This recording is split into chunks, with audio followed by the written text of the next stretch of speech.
Bussy Anand சொல்லுகிறார். கொஞ்சம் கூட அறிவுக்கும் அவருக்கும் சம்பந்தம் இல்லாத போன்றே பேசுகிறார். கொஞ்சம் கூட இயக்கம் நடத்துவதற்கான எந்த தகுதியும் இல்லாத புஷி ஆனந்த் ஒரு அறிக்கை விடுகிறார். எல்லாம் முடிஞ்ச பிறகு இஸ்லாமியர்கள் சில பேர் வந்தாங்க, உள்ள உடல உண்மையான நோன்பாளிக்கு வந்தாங்க, தெருக்களில் அலைய விட்டார்கள், பசியோடு அலைந்தார்கள். அப்ப சில இளைஞர்கள் என்ன பண்ணாங்க, விஜய் அனுப்பிய அந்த அழைப்பிதழை கிழிச்சு போட்டாங்க கோபத்தில். இது நடக்கும், இது யதார்த்தம். விஜய் அனுப்பிய அழைப்பிதழை கிழித்து போட்டதால் புஷி ஆனந்த் உளறுகிறார். யாரெல்லாம் எங்களுடைய அழைப்பிதழை கிழித்து போட்டார்களோ அவர்கள் உண்மையான முஸ்லீம் இல்லங்கிறார். இது என்ன கொடுமை? உன் அழைப்பிதழை கௌரவப்படுத்த நாங்க முஸ்லீமா? புஷி ஆனந்த் இந்த அயோக்கியத்தனமான, அருவருப்பான, ஈனத்தனமான, கேவலமான, ஆக மட்டமான இந்த அறிக்கையை முஸ்லிம்கள் விஜயின் அழைப்பை கிழித்து போட்டதால் அவர்கள் உண்மையான முஸ்லீம் இல்லை என்று சொல்லி, நீ யாரு? உண்மையான முஸ்லீம் யாரு என்று எங்களுக்கு தெரியும். நீ எங்களை லெட்டரை கிழிச்சு போட்டவன் நல்ல முஸ்லீம் இல்லைன்னா நீ யாரு?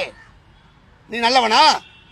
நீ விக்கிரவாண்டில் மாநாடு அந்த லட்சம் எங்களுக்கு தெரியாதா என்றெல்லாம் எங்களால் கேட்க முடியும். நீ இஸ்லாமியர்களை துப்பாக்கி முதல் இலியோ வரை இஸ்லாமியர்கள் தீவிரவாதிகளாக காட்டி இஸ்லாமியர்கள் மீது பாதுகாப்பு இல்லை, உயிர் பாதுகாப்பு இல்லை என்று இசட் பிரிவு பாதுகாப்பு கேட்டதெல்லாம் எங்களுக்கு தெரியும். இப்படிப்பட்ட நீ இஸ்லாமியர்களுடைய வாக்குகளை பெறலாம் என்பதற்காக இஃப்தார் நடத்தினால் நாங்கள் என்ன கஞ்சிக்கும் வடைக்கும் பிரியாணிக்கும் அலையக்கூடிய நாய்களா என்று நாங்கள் விஜயை தமிழ்நாடு சுன்னத் ஜமாத் கேட்டுக்கொள்கிறது. ஏன் பாஜக கூட இஃப்தார் நிகழ்ச்சி நடத்த இப்படி கேவலம் அரங்கேறி இருக்கிறதா? யோசித்து பார்க்கணுமா இல்லையா? ஆனால் விஜய் நடத்திய விருந்தில் மிகப்பெரிய அற்பத்தனமும் அயோக்கியத்தனமும் மிகவும் கண்டிக்கத்தக்க கேவலங்களும் அசிங்கங்களும் அரங்கேறி இருக்கிறது. இது ஒட்டுமொத்த இஸ்லாமியர்களுடைய மனதையும் குமுறலுக்கு உள்ளாக்கி இருக்கிறது.